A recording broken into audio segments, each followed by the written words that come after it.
스티브는 아침 일찍 자신의 아파트로 돌아왔습니다. 그는 1년 반 동안 집에 없었으며 그의 인생 전체가 바뀌었습니다. 스티브는 자신이 꿈꾸던 낭만적인 직업인 배에서 장거리 항해 선장으로 일했습니다. 어린 시절부터 고아원의 어린 소년이 자신의 꿈을 이룰 것이라고는 아무도 상상하지 못했지만 그는 육군에 복무했습니다. 상선에 입대하여 고등교육을 받고 국내외의 모든 바다를 항해했습니다. 항해 사이의 휴식 시간에 바다가 그의 요소가 되었습니다. 스티브는 또 다른 꿈을 이루었습니다. 그는 시내 중심가에 고급 아파트와 차를 샀습니다. 그는 또한 괜찮은 은행 계좌를 가지고 있었지만 사랑은 없었습니다. 아니, 그는 여성의 관심을 충분히 받았지만 유일한 사람을 만났습니다. 운동이 안 되더니 어느 날 그는 그녀가 마르고 연약하고 무방비 상태인 것을 보았습니다. 그녀는 레스토랑에서 울고 있었습니다. 어떤 악당이 떠났고 그 악당은 술을 마시고 그녀에게 칭찬을 하며 샤워를 한 다음 그녀에게 막대한 청구서를 남기고 도망갔습니다. 스티브는 모든 비용을 지불하고 가져갔습니다. 그녀의 집 벨러리는 그에게 그녀가 기숙사에 살면서 교육학 대학을 졸업하고 또한 고아였다고 말했습니다. 스티브는 그녀를 보고 그녀가 그의 꿈이라는 것을 깨달았습니다. 또한 그녀도 고아원 출신이라는 것을 그에게 뇌물 주었습니다. 그래서 두 롤리 하우츠가 만났습니다. 그리고 그녀가 그보다 거의 15살 어리다는 것은 중요하지 않았습니다. 그는 그녀를 놓아주지 않았습니다. 스티브는 그녀에게 아름답게 구애하기 시작했고 벨러리는 보답으로 응답했습니다. 그들은 1년 후에 결혼했고 스티브는 행복하게 7번째 천국에 있었습니다. 결혼식의 손님은 스티븐의 직장 동료 몇 명과 벨러리의 여자친구 중 한 명뿐이었습니다. 스티븐은 결혼식에서 자신이나 신부 측에 친척이 아무도 없다는 사실에 조금 슬펐습니다. 그의 부모는 그가 겨우 1살이었을 때 교통사고로 사망했습니다. 늙었고 다른 친척도 발견되지 않아 고아원에서 자랐습니다. 벨러리는 자신이 신생아였을 때 고아원 문 앞에 버림받았고 부주의한 어머니는 한 번도 제대로 발견되지 않았지만 이제 그들은 영원히 함께 있다고 말했습니다. 벨러리는 그를 사랑했고 좋은 주부가 되려고 노력했지만 모든 것이 잘 풀리지는 않았지만 스티븐은 단지 미소를 지었습니다. 그녀가 수프를 과도하게 분류했거나 그의 셔츠를 태웠을 정도로 심각하지는 않습니다. 가장 중요한 것은 그의 모든 문제가 그녀 옆에서 물러났다는 것입니다. 그를 화나게 한 유일한 것은 장거리 여행이었습니다. 벨러리도 걱정했지만 결국 익숙해졌습니다. 그 후 운명적인 항해가 일어났습니다. 스티븐의 배는 해적들에게 납포되었습니다. 21세기인데 해적들은 여전히 거기에 있습니다. 화물은 약탈당했고 승무원들은 포로로 잡혔습니다. 적어도 모든 사람이 살아남은 것은 다행이었지만 스티븐과 그의 선원들은 지하실에 갇혀 거의 먹이를 얻지 못했습니다. 해적들은 몸값을 요구했지만 집에 있는 누구도 선원들을 구하려고 열심히 아니었습니다. 시간이 지남에 따라 사람들은 이것을 깨달았습니다. 도적들의 행동을 관찰한 결과 그들은 불멸의 위험에 처해 있었지만 그들은 상상할 수 없는 경로를 통해 탈출했습니다. 아마도 그들 위에 누군가가 그들을 버리지 않았거나 바다의 신이 그들을 보호했을 것입니다. 그들은 먼저 대사관에 도착했다가 함께 집으로 돌아왔습니다. 스티븐은 그럴 수 없었습니다. 화물 소유자의 관리 문제와 발생한 다른 일로 인해 약 한 달 동안 고향에 도착했지만 이제 모든 것이 해결되었습니다. 선원들은 가족에게 달려갔고 스티븐은 이전에 벨러리에게 여러 번 전화했던 것과 똑같은 일을 했습니다. 그는 단지 대사관에 있었는데 다시 그녀는 그의 목소리를 듣고 기뻐서 눈물을 터뜨렸습니다. 그녀는 그를 정말로 만나고 싶다고 말했습니다. 그러나 지난주에 그녀는 침묵하고 그의 전화에 응답하지 않았습니다. 스티븐은 집으로 향했습니다. 그는 불안한 마음으로 자신의 아파트 문을 열었는데 그 열쇠는 모험 중에 다행히 잃어버리지 않았는데 그 열쇠가 그의 코트 안감에 떨어졌기 때문입니다. 아파트에 들어간 스티븐은 발레리가 집에 없다는 것을 알게 되었습니다. 그녀가 어디에 있을 수 있는지 아직 너무 이르다는 사실에 놀랐습니다. 그는 자세히 살펴보고 그녀가 며칠 동안 거기에 없었다는 것을 깨달았습니다. 갤러리는 완벽한 가정부는 아니었지만 그녀는 확실히 컵을 씻었을 것이지만 이미 싱크대에 곰팡이가 덮여 있었습니다. 더스틴은 스티븐이 발레리의 번호로 전화를 걸었지만 전화를 받을 수 없었습니다. 그는 심각하게 걱정하고 친구들에게 전화를 걸기 시작했지만 그들도 아무것도 몰랐습니다. 이후 스테파는 경찰에 신고하여 그곳에서 끔찍한 진실을 알게 되었습니다. 일주일 전에 벨러리가 시골의 일반 버스에서 사망했다는 사실이 밝혀졌습니다. 스티번은 그의 아내가 왜 마을을 떠났는지 이해할 수 없었으며 그녀가 그 마을에서 무엇을 잊었는지, 그는 왜 내 아내의 죽음에 대해 내가 알지 못했는지 궁금해했습니다. 그는 분개스럽게 물었습니다. 경찰 글쎄, 우리는 경찰관에게 갈 예정이었는데 어깨를 으스켰지만 내 아내의 어머니가 모든 일을 스스로 처리하겠다고 해서 어머니 무슨 말도 안 되는 소리야. 스티븐이 화가 났어. 내 아내가 고아원에서 왔어. 내가 착각하고 있는지 모르겠어. 그녀는 확실히 그랬어. 스티븐은 이 문제를 나중에 다루기로 결정했고 발레리가 묻힌 곳이 그녀가 죽은 곳과 같은 마을이라는 사실을 알게 되었을 때 그는 즉시 시골 묘지로 갔습니다. 아내의 무덤을 찾기가 어려웠습니다. 화환으로 뒤덮이고 최근에 시들어버린 신선한 꽃과 십자가, 옆에는 발레리의 사진이 너무 젊고 아름다웠습니다. 사진에서 그녀는 그렇게 빛나는 미소로 미소를 지었기 때문에 그녀가 더 이상 존재하지 않는다는 것이 믿기지 않았습니다. 이런 아름다움은 너무 일찍 시들면 안 돼. 용서해줘. 내 딸. 스티븐이 속삭이며 무덤에 무릎을 꿇었다. 내게 줘. 너를 너무 그리워서 너무 많은 일을 겪었고 너를 안고 싶은 꿈도 꾸었지만 이루지 못했어. 마이 선샤인, 너에게 무슨 일이 일어났는지 왜 여기 계십니까? 그는 다른 말을 속삭였지만 한 노파가 생후 6개월쯤 된 아기를 안고 무덤으로 다가오는 것을 즉시 알아차리지 못했습니다. 한 여인은 무덤 반대편 끝에 앉아 한 손으로 스티븐을 지켜보고 있었습니다. 그녀는 마른 꽃을 꺾었습니다. 그리고 다른 한 명과 함께 그녀는 아이를 안고 있었습니다. 스티븐은 그 여자가 너무나 뻔뻔스럽게 얼어붙는 것을 보고 그가 혼자 있고 싶어 한다는 것이 분명했습니다. 그녀는 기다릴 수 없었고 그녀는 어쨌든 여기서 뭐 하고 있었나요? 여기서 나가세요. 그는 갑자기 여기서 뭐 하는 거야 라고 날카롭게 말했습니다. 내 아내의 무덤은 제가 직접 치울게요. 당신은 그 사람 남편이군요. 아주머니가 일어나서 스티븐을 의아하게 쳐다보시더니 왜 일찍 안 오셨는지, 남편 출장 중이었는데 왜 대답해야 합니까? 가라고 했지만 나는 벨러리의 어머니입니다. 그 여자는 어머니. 스티븐이 혼란스러워했다고 말했지만 벨러리가 자신이 고아원 출신이라고 말했던 방식은 거짓말입니다. 내가 왜 거짓말을 하겠습니까? 벨러리는 나를 부끄러워했고 나는 지금 그녀 대신 거기 누워있을 수만 있다면 무엇이든 줄 것입니다. 하지만 신은 다르게 결정한 것 같군요. 제가 더 오래 살고 벨러리의 아들을 키워야 한다고 결정했어요. 오, 아들. 스티븐이 외쳤습니다. 아가씨 미쳤습니까? 벨러리는 나에게 어떤 아이에 대해서도 말한 적이 없습니다. 글쎄요. 어쨌든 그녀가 내 손자가 심각한 질병을 안고 태어났다는 것을 당신에게 말하지 않은 이유는 분명합니다. 용서해줘. 난 아무 이유 없이 널 공격했고 내가 가겠다고 너무 많이 말했어. 그냥 무덤을 치우고 싶었어. 여기 무질서가 있다는 게 부끄러워. 발레리의 사진과 아기를 안고 있는 노부인 사이에서 그가 소리쳤다. 그녀가 어깨를 잡고 자신 쪽으로 돌리자 그는 달려갔다. 여자는 머뭇거리다가 고개를 저으며 우리 집에 가자고 말했다. 우리 집에 가서 얘기하자. 그러면 다 이해하고 결정하자. 어떡하지? 거기까지 운전하자. 스티븐은 나이든 여성에게 차를 주었고 동의하며 고개를 끄덕였고 스티븐은 그녀를 도와주었고 아기는 뒷좌석에 앉았습니다. 그는 잠시 아기의 얼굴을 쳐다보며 노인 여성에게 사실은 자기 아들이라고 말했지만 벨러리는 왜 그에게 임신했다는 사실을 말하지 않았을까? 그는 마을 거리를 따라 조용히 차를 몰았다. 그는 이 모든 일이 다른 사람에게 일어난 일처럼 생각하며 머릿속을 맴돌았다. 여기서 멈춰. 여자는 그의 어깨를 만지고 허름한 집을 가리켰다. 스티븐은 집을 바라보았다. 의심스럽습니다. 낡고 갈라진 집에 어떻게 사람이 살 수 있겠습니까? 창문에 비가 확실히 범람할 수 있었습니다.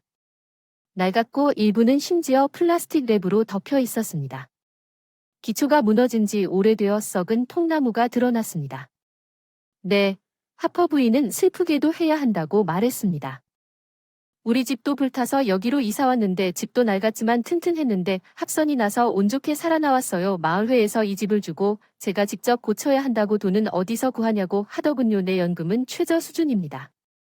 스티번은 나이든 여성이 돈을 위해 사기를 치고 있는지 의심스러운 눈으로 바라보았습니다. 그래서 그녀는 밸러리를 세우기 위해 아이를 데려왔지만 그의 의심에도 불구하고 그 남자는 집안에서 하우퍼 부인의 말을 듣기로 결정했습니다. 이웃들 덕분에 깨끗해졌습니다. 하퍼 부인은 화재가 발생한 후에도 우리를 곤경에 빠뜨리지 않았다고 하더군요. 그들은 옷과 가구를 가져왔고 제가 샘을 데려갔을 때 그들은 아이들의 물건을 공유했습니다. 이제 제가 샘을 위해 혜택을 받고 있으니 일이 더 쉬워졌습니다. 그만 스티븐이 날카롭게 말했습니다. 갤러리에 대해 무슨 말을 했는지 이해하려면 다 거짓말을 하고 있는 것 같아요. 왜 하퍼 부인은 어리둥절한 표정으로 대답했어요. 잠깐만 제 손자를 침대에 눕히고 얘기하자. 그녀는 아이와 함께 다음 방으로 갔고 스티븐은 삐걱거리는 침대에 앉았습니다. 부엌 마구간에서 여주인이 곧 돌아올 때까지 참을성 있게 기다리며 그녀는 두꺼운 앨범을 가지고 돌아왔습니다. 우리 집에 불이 났을 때 살아남은 유일한 것은 여기뿐입니다. 그 여자는 앨범을 테이블 위에 올려놓았다고 했습니다. 내가 왜 집어들었는지 모르겠습니다.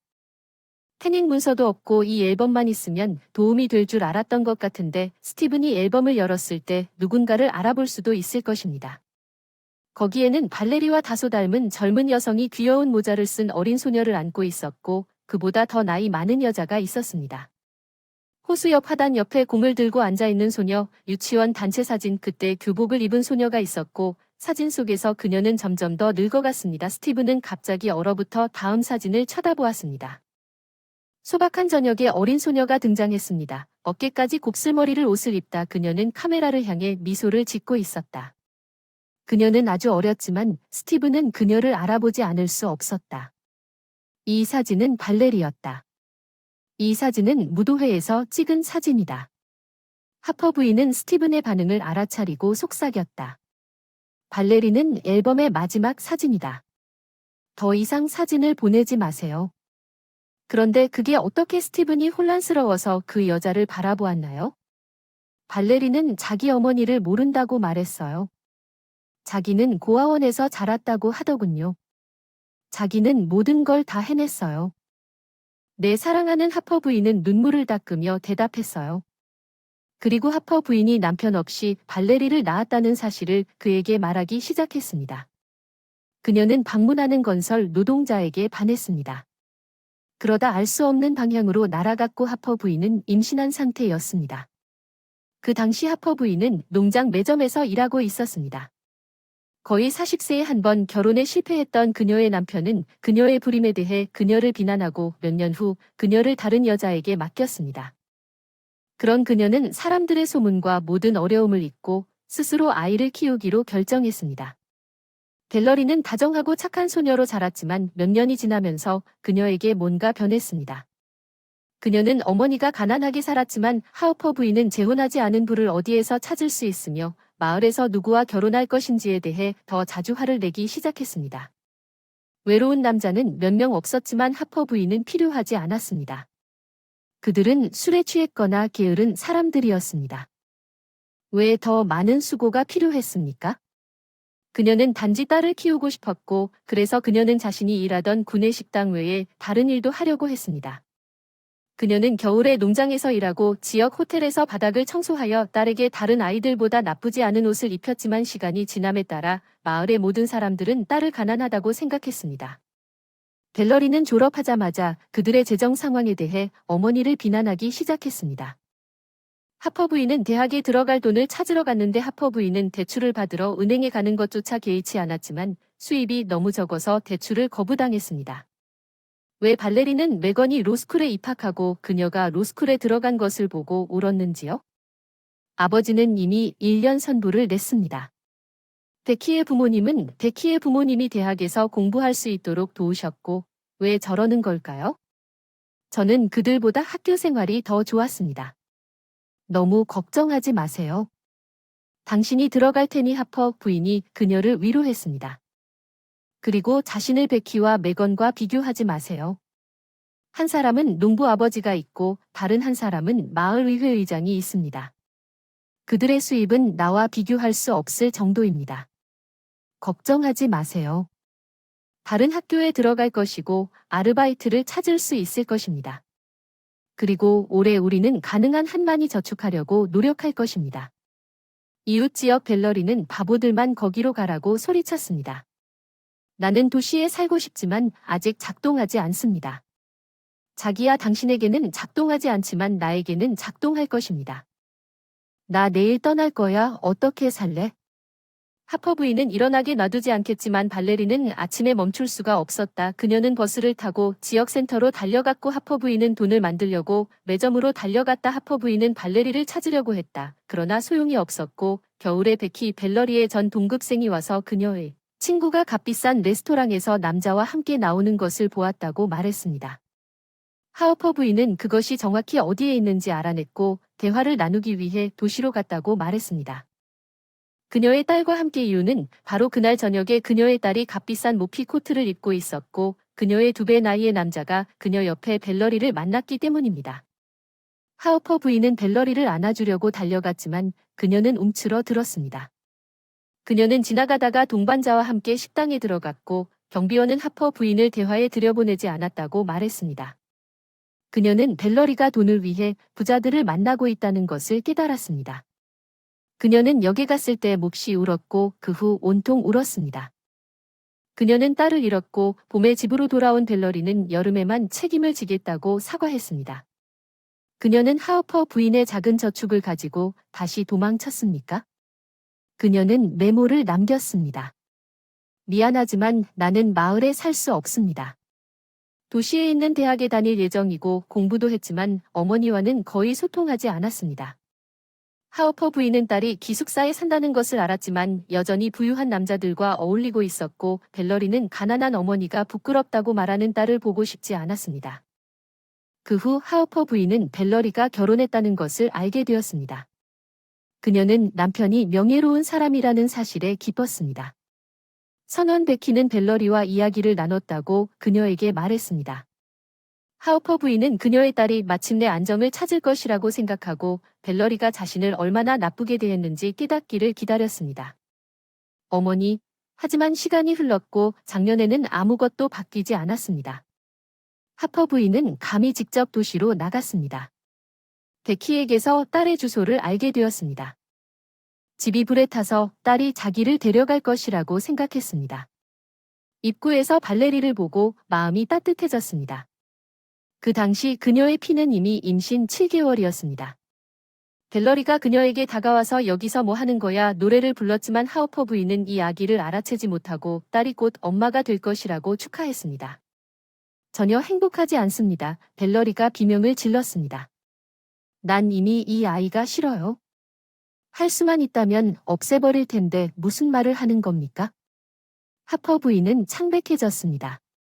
아이는 행복입니다. 벨러리는 미친 듯이 웃으며 다운스병을 갖고 태어날 거라는 걸 알아요? 정말 다행이야 얘야 진정해. 근데 요즘 애들은 그런 애들한테 많이 하는 편인데 거의 정상이야. 걔 엄마가 그녀를 진정시키려고 했어. 내 남편이 좋다고 뭐라고 했어. 베키가 늘 그렇듯 베키가 말도 안 되는 말을 해서 괜찮아. 내가 임신한 걸 보지 않으면 지금쯤이면 모두가 알 거예요. 발레리는 희죽희죽 웃었는데 남편은 여행 중이고 아기에 대해 모르기 때문에 아무 말도 하지 않습니다. 아직 남편에게 말하지 않았지만 나중에 아기가 생기면 어떨까요? 태어나면 포기하겠습니다. 바보는 필요 없어요. 발레리가 말했어요. 어떻게 거절할 건가요? 남편이 알게 될 거예요. 어쨌든 이웃들이 여기라고 말할 거예요. 이웃들은 마을과 같지 않아요. 아무도 누구와도 이야기하지 않고 방해하지도 않아요. 내가 임신한 걸 본 사람에게 감히 말하지 마세요. 벨러리는 어머니를 아파트로 초대하지 않고 씩씩 소리를 지르며 떠났습니다. 하우퍼 부인은 자신이 그렇게 잔인한 딸을 키웠다는 사실을 믿을 수 없어서 안타까웠어요. 어떻게 이런 일이 일어난 걸까요? 분명히 벨러리는 웨이워드 유전자를 물려받았습니다. 그녀의 아버지 하퍼 부인은 도시를 떠나지 않았습니다. 그녀는 근처에서 딸의 집에서 관리인으로 일하기 시작했고 지하실에 방을 받았습니다. 그녀는 벨러리가 산부인과 병원으로 이송되는 것을 보았고 3일 후 그녀의 딸은 이미 배 없이 집에 돌아왔습니다. 아기 하퍼 부인은 그녀에게 말을 걸었지만 발레리는 듣지 않았고 아기가 죽었다고 무뚝뚝하게 말했습니다. 하퍼 부인은 급히 병원으로 달려가 손자를 데리러 적절한 장례를 치렀지만 놀랍게도 그는 살아있었고 아픈 환자들을 위해 병동에 누워있던 중 하퍼 부인은 자신이 해야 할 일을 깨닫고 필요한 서류를 얻기 위해 마을로 가서 도시의 여러 정부기관을 뛰어다녔습니다. 처음에는 아이를 그녀에게 주기를 원하지 않았지만 결국에는 하우퍼 부인은 여전히 그의 혈족이었기 때문에 그들은 마음이 누그러졌습니다. 간단히 말해서 그녀는 손자를 병원에서 데려가 마을의 오래된 집에 그와 함께 정착했습니다. 갤러리에게는 그 아이가 고아원에 있다고 믿도록 아무 말도 하지 않았습니다. 삼은 할머니를 위해 함께 살곤 했습니다. 그는 좋은 소년이었습니다. 그것은 조금 달랐습니다. 그리고 최근 벨러리는 수년 만에 처음으로 그녀의 아이가 어디에 있는지 발견했습니다. 그녀는 어머니에게 전화를 걸어 하우퍼 부인이 결정을 내릴 권리가 없다고 소리쳤습니다. 그러나 그 후 그녀는 울면서 그를 잊을 수 없다고 인정했습니다. 그의 작은 손과 보송보송한 목은 밤의 꿈에 나타났습니다. 하퍼 부인은 자신이 한 일이 우리에게 왔다는 것을 이해했다는 것을 깨달았습니다. 딸이 말했습니다. 그리고 당신은 당신의 아들을 보게 될 것입니다. 당신은 그를 당신의 품에 안고 즉시 사랑할 것이고 당신의 남편은 그를 받아들일 것입니다. 의심하지 마십시오. 그리고 벨러리는 그녀의 어머니와 아들에게 갔지만 비극적으로 성공하지 못했습니다. 그녀는 사고로 하우퍼 부인이 그녀를 묻었습니다. 그녀는 딸이 정신을 잃지 않도록 도와주었고 어느 날 그녀는 딸의 무덤에 이끌려 손자를 데리고 그곳에서 키가 크고 강한 남자를 보았고 그녀는 즉시 벨러리의 남편인 하우퍼 부인임을 알아보았습니다. 아무것도 숨기지 않기로 결정하고 그에게 진실을 말했습니다. 진실은 달콤하지 않았고 이것은 독보다 더 나빴습니다. 그러나 그는 모든 것을 알 권리가 있었습니다. 하퍼 부인의 말을 듣고 고개를 끄덕였습니다. 그는 아내에 대해 별로 아는 바가 없었습니다. 믿을 수가 없었어요. 발레리는 엄마에게 그렇게 할 수 없었어요. 아이에게 그 사람이 하퍼 부인에게 조용히 말한 모든 것에 대해 생각해야 해요. 그가 하기 전에 아기 방을 엿보고 있던 아이는 이미 깨어나 조용히 누워 있었어요. 아기 침대에서는 그가 누구처럼 생겼는지 불분명했습니다. 왜냐하면 스티브는 자신의 질병의 특징적인 특징을 갖고 있었기 때문입니다. 스티브는 무엇을 먼저 해야 할지 머리가 쿵쾅거리며 떠났습니다. 그는 이웃들에게 발레리가 임신했는지 물어보기로 결정했습니다. 그들은 머뭇거리며 고개를 끄덕였습니다. 그런 것 같았고 스티번은 산부인과 병원에 갔습니다. 그곳에서 모두 벨러리가 다운 증후군에 걸린 아이를 낳았다는 것을 확인하고 그를 거부했고 할머니는 임시 양육권을 맡았습니다. 아버지는 오랫동안 집을 비웠고 스티번은 3위 임신한 지 3개월이라는 것을 알게 되었습니다.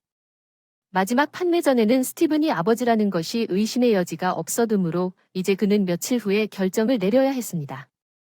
스티븐의 차가 낡은 집에 멈췄습니다.